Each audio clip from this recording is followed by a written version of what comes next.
There we go. So much better. I feel like Order of the Arrow. Let's talk a little bit about the Order of the Arrow. A lot of scouters that were in scouting as a youth were members of the Order of the Arrow. Now that they're back into scouting, they've joined Cub Scouts or they've joined into a troop, what have you, they want to get back in to rejoining the order. Now, the first place to really start this process is to contact your local chapter. Now, lodges, chapters, lodges are controlled through the council, okay? The council actually works with the lodge, and the lodge works with all the districts, and those districts usually all have chapters. So the best place to really start would be to make a phone call to the council office, wherever you are. Find out what lodge is operating for that council. In super rare cases, there are lodges, there's like 2 lodges, so it depends on where you live within that council. So that's something you need to work out. Find out from the service center what information you need to provide. Normally you would have a card or something, but if you've lost all of that, and I know people that were heavily involved in the Order of the Arrow, and they lost all their plaques and their cards and all that stuff. So there's only 2 levels. That's Ordeal and Brotherhood. So that's the 2 levels they need to define. Okay, there is a 3rd level called Vigil, but that's something else. And you know what? I'm going to put a video up there, and you go to that video, and it'll tell you a little more about all the different levels and stuff that's going on in the order. If that's not familiar, then you might as well go to an Ordeal. So that's that. That's one of those things you gotta know those things. Now, a lot of times, once you've been in the order, okay, so really, Scout is trustworthy. So we're going to believe what you tell the council office and the lodge and put you in at that level. It's nothing more than just paying your dues for that year. So that starts that process. When I was in scouting as a youth, I was an Ordeal member in Wisconsin, okay? Makajuan was where I did my Ordeal.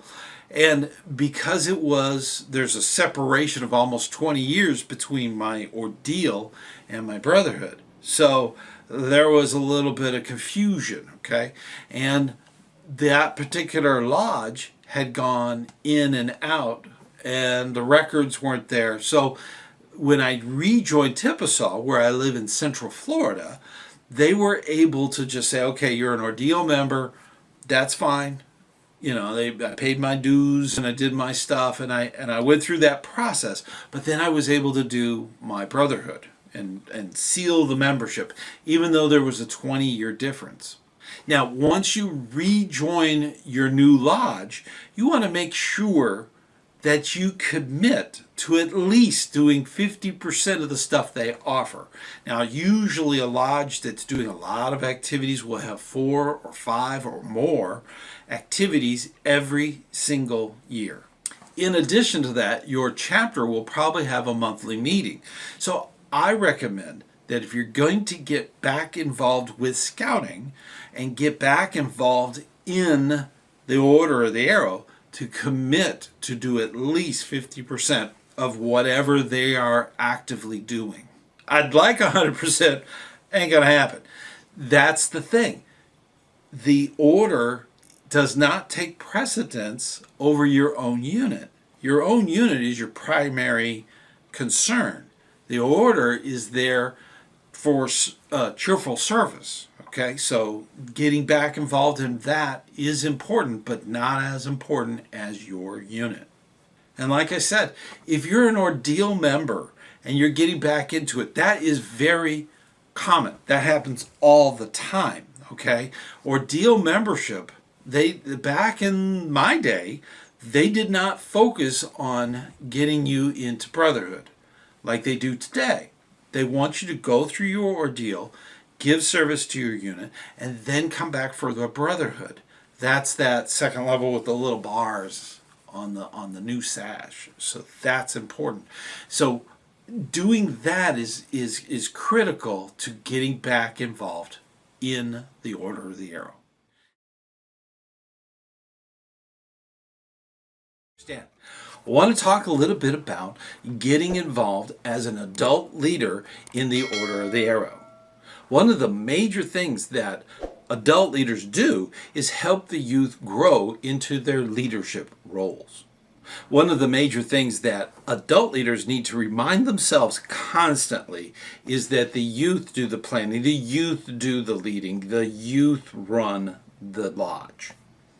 The adults are there mainly as mentors and advisors, so that when the youth get lost or that something doesn't happen the way it should, they can come back to you and ask questions. What happened? And you, as an adult leader, need to be there for them so that you can mentor them through the many things that happen in the order.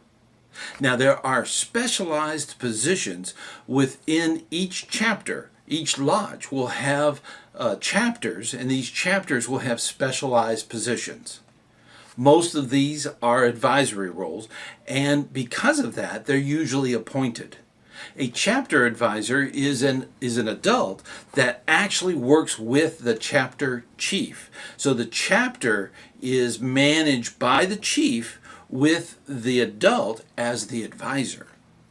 An associate chapter advisor is sort of like an assistant scoutmaster. They help the regular adult advisor with the chapter chief and all of the other departments within the chapter.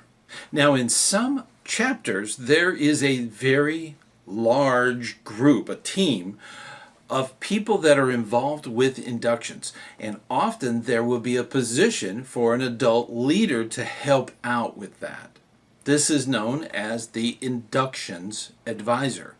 And they do all kinds of things like elections. They might go and help the youth get to the different units and do elections with them, overseeing and answering questions and helping them. They may even work with the pre-ordeal or ordeal teams in ceremonies. They might work together so that can be worked out, so that it's not so much of a burden for one adult or a bunch of youth. They may even go and do the instruction or help with the getting instructors for brotherhood. So induction is a huge thing within a chapter. Another big department would be the ceremonies team. The ceremonies advisor, the adult advisor working with them, needs to know all the words to the ceremonies. Then which ceremonies go where, and which different principles are involved. That's something that the adult leader can help the youth understand and actually put together a really great ceremony. Now, some chapters are so big they will have a ceremonies team that does all of the ceremonies. There are also smaller chapters that may get assistance from a larger chapter's ceremonies team to really put together a great ceremony. Hey, I want to take a moment and just thank you for joining the channel. We just recently hit our 2,000th member. And if you're not yet a member, a subscriber to this channel, I hope to earn your subscription. So feel free to hit the things in the different corners and the different buttons and become a member of our channel. Please comment and feel free to look at any of the 200 plus videos that are on the channel. And you can leave a comment even on the first video. Okay, so that's something you can do, and I will see it and I will reply. Now, I also maintain a whiteboard. It's actually a text file, and I type in ideas for the next season. You can add that in. If you have an idea for an episode here on the channel, feel free to email me a treatment, which is a fancy way of saying a script or just an ideal written out, that's something you can send me, and I will definitely get back with you on it. It may not be immediate, okay? I've got a lot of irons in the fire, as they say, or a lot of marshmallows roasting, okay? So I don't want any of them burning up on me. And this channel is not a secret, okay? So share, tell other people in your unit about this channel. That's what we're about. Now, keep in mind, this channel is intended for the adult leader, but youth watch them too. But that's okay, because we keep everything very Scout friendly, and that includes the comments. Again, I want to thank you so much for making this channel a success. I really appreciate it. Now, when I was an advisor for the Order of the Arrow for my chapter, we were the Tosahatchee chapter. We were the crazy chickens. That was us. We did a lot of fun stuff. Now, I was blessed with 3 great chapter chiefs. My first chapter chief was a natural leader, but he had a real difficulty in delegating. He wanted to do everything because he wanted it a very special way. And because of that, he gave himself more tasks than anyone else. And I had to constantly work with him and say, look, can't you delegate that to that person? This would make it so much easier, because then you could be at another place, okay? You can do more things by delegating.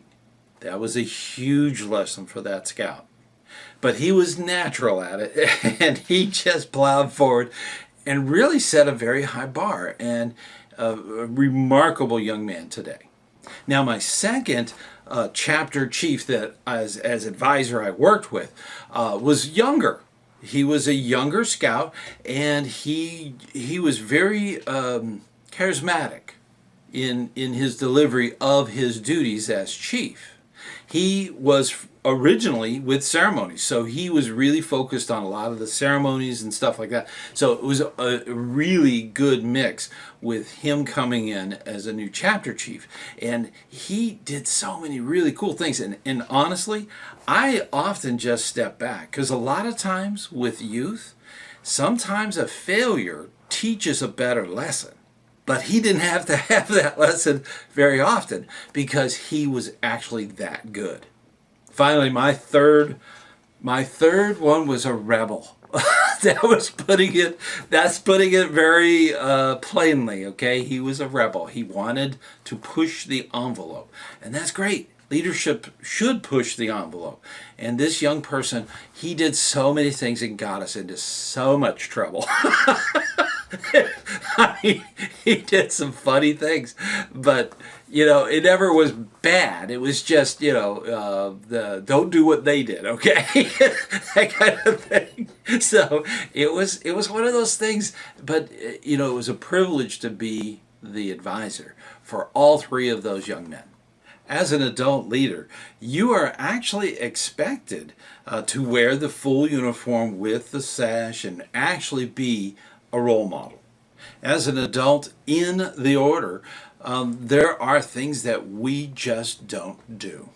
We don't plan meetings. We don't lead meetings. We don't vote. That's one of the big things that is with an adult leader. The key word would be advise. That's really our job, to mentor and advise the youth towards a goal. In addition to that, one of our main goals is to promote the order with other scouts. The adults that are active with their chapter and lodge should always portray a positive attitude. Keep in mind, youth are looking to the adult leaders for the example. If you're having fun, they are probably having fun too. Today. Now let's get into adults involved in the OA. Now, since we're talking about the Order of the Arrow, I have to represent. So pardon me for a moment. Yep, there we go. Now I'm in uniform. Let's talk a little bit about safety. The first thing that a scout leader should be concerned with is the safety of their scouts. That is the first thing to consider in everything that scouting does, is the safety of the youth that are involved. And to that, we actually go through that process of getting the youth protection, making sure that all the adult leaders are up to date. And we try, even the parents should know about youth protection. They can do that online. It's free. All scouts and scout leaders need to be doing that youth protection. Now, the scouts, they have their own that's done by the troop or the crew or the venture. You know, it really depends on what type of unit they're with, what kind of youth protection training they get. In all of scouting, even in the Order of the Arrow, we enforce all the policies and procedures of scouting. So parents, do not worry. Your youth are not going to be in any endangerment at all, ever. That is priority one for all scout leaders, including the OA leaders. In the OA, we like to create the mystery. It's not a secret organization. Nothing they do is top secret, especially to parents. If you're curious about what's going on and why, you have every right and an obligation to ask questions of the leadership. Find out what's going on. If you're not comfortable with it, we are not comfortable with it. So I want to make sure that that's super clear.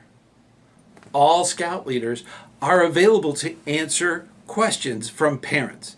Now, we like to keep the mystery of the Order of the Arrow, but not at the expense of your questions being answered.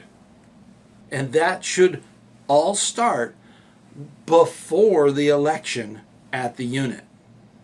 Your scout leader should have a moment to actually go over with parents what the Order of the Arrow is about.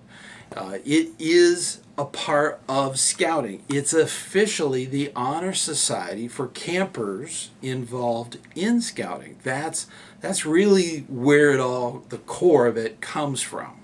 What's unusual about the OA is non-members and members actually do the elections with the unit.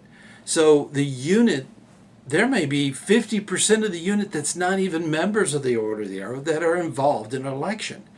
That process is a wonderful learning experience for a lot of youth.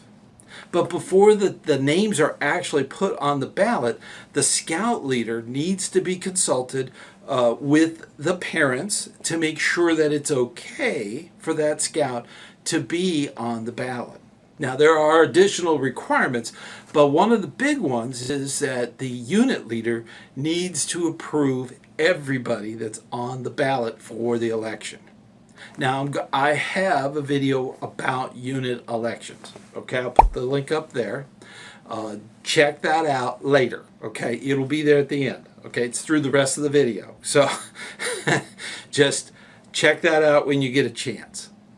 The very next phase of that process after the election is a thing called call out or tap out. In my day, back a long time ago, we called it tap out. Mainly because the chief would be at the campfire and they did a big tapping of the shoulders. I mean, it was a big deal. Nowadays, it's just a call out. It's just names read off, and they leave the area of the campfire and go off with the Order of the Arrow. They've been called out because they've won the election. They had enough votes, they had the requirements, and they're getting into the process of going into the ordeal. Now, they go off, and they usually have a Cracker Barrel or a meeting of all the new candidates that are going to be going through ordeal. Now, there is a pre-ordeal. A lot of times up north, in the northern portion of the United States, there would be the tap out or the call out, and then very shortly after that, the ordeal would begin. Sometimes this is at summer camp. Sometimes it's at a fall camp out or a camporee. It could be at a spring camporee. So it really depends on the area of the country you're in. I live in the South. I live in Orlando. And we have a beautiful camp in Central Florida called Lenoche. And we do our ordeals in the winter in January. That's Florida. So that is a different type of schedule than the rest of the country. At any given time, there could be ordeals going on, whether it be spring, summer, winter, or fall. It just varies. Now, depending on the area that you're in, you need to get with the leadership, the adult leadership of that chapter. The chapter is the way they've organized, and again, I have a video. That video will tell you more about the difference between chapters and lodges and how they relate. As far as getting with the adults that run the chapter, the parents need to meet with them and find out more information. They can answer all of your questions. If there's a great deal of time between the call out, tap out, and when the actual ordeal occurs, there's usually a flyer that's handed out at that meeting. That flyer will tell the scout what to bring to the ordeal. Parents, you need to be independently away from that. Let them prepare on their own. If they forget something, that's important that they should remember, but don't be there to be constantly reminding them. They've gone camping before. They know the basics, and that's really what they need, are the basics. And it is an ordeal, and they are on their own. And that includes getting ready. Now the big day has arrived, the ordeal. Parents, please drop off your scouts and exit. Do not prolong that. Do not hang around with the scout. They're in good, capable hands. They're totally safe. There's not going to be any problems. Drop them off and skedaddle. The reason for that is quite simple. If you stick around, they need to get to know the group that they're going to be with through their ordeal. And if you're around, they're more likely to hang out with you. So go. Don't hang around. Just move on.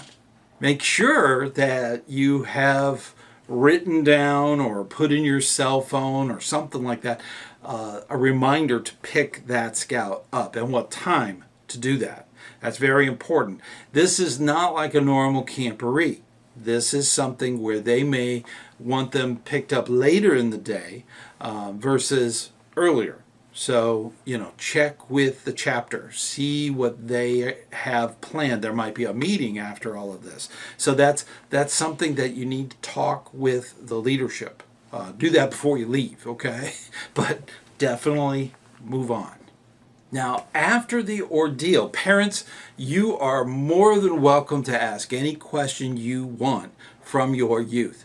There are no secrets, okay, between parents and scouts. None, okay? They should be able to talk to you about all the things that happen.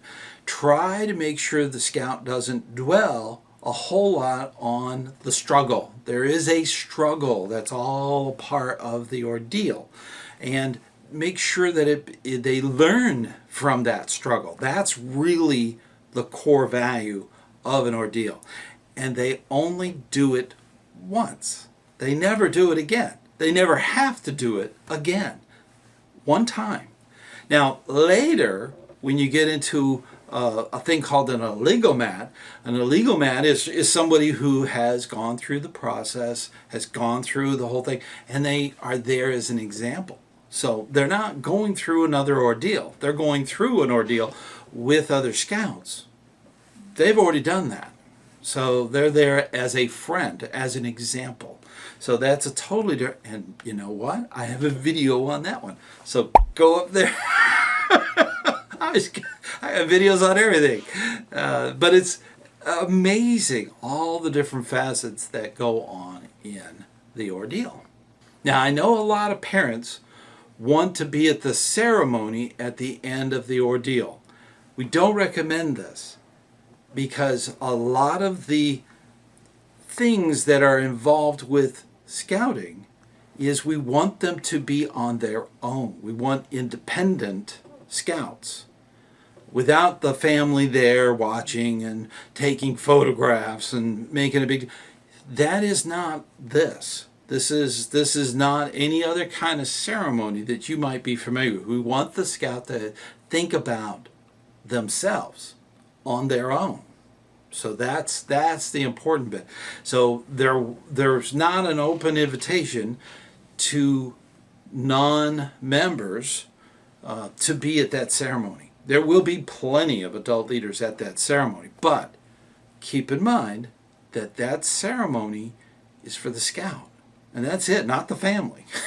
So a lot of times people get confused about that. It's really important that the scout has this experience. Now with post-ordeal, afterwards, they're meant to go back and give leadership to their unit. So if it's a troop, they need to get into being a patrol leader, senior patrol leader, something of that nature, or even a den chief. That's a wonderful position of leadership. These are leadership positions we expect our scouts to go through, and it's also how they can progress through their ranks. So that is very important. If they're in a crew or on a ship, there's leadership positions available. So they need to do that. So make sure that leadership experience does not get put aside. They need to use what they've learned from the ordeal. As a leader, they need to use that, and that's very important. As parents, we need to encourage them to take on these responsibilities. I know that scouting is a learning process. It's a safe place. It's a safe environment to learn. And that's what we need to do as adults, helping our youth have these experiences. It's very important that they have those. Now, after a period of time, there's a thing called pre-brotherhood. That's where parents need to encourage their scouts to seal their membership. And that's where they go through a classes. It's usually a weekend. They go through classes, and there's a ceremony. They get a new sash. There's a lot to that. But they never go through ordeal again. Ordeal is once. They only do it once. You only do your ordeal once. That's it. They never do it again. That's the thing about it. So a lot of scouts that don't come back after ordeal, they think ordeal is all we do. No. You only do it once, and after you've completed your ordeal, that's it. Brotherhood is talking about the ordeal, finishing that membership process, and then going into brotherhood. Okay, going from an ordeal member to a brotherhood member. It's just that simple. They don't have to go through an ordeal again to do brotherhood. So that one time. And as adults, we need to make sure that the youth understand that they can progress. And the neat thing about the Order of the Arrow, it's all of the older scouts, and they do more stuff that's not scout skill related, okay? Like they do at a camp out or a camporee. This is leadership training that is advanced, okay? And there's a lot of really advanced concepts that are handled within the Order of the Arrow membership process. And as parents, we need to guide our youth in a safe way, a positive way, to do this type of training. We need this. And as scout leaders, I know you do a lot for your scouts.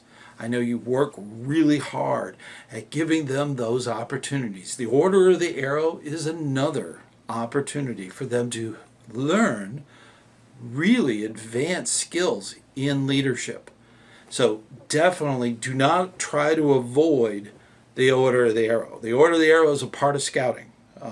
Definitely get them involved. Every scout that I know that have taken advantage of all of the really great skills that are involved in the Order of the Arrow, they love it. They absolutely they gravitate towards that, and they think it's the best thing there is in scouting. And I can't disagree completely.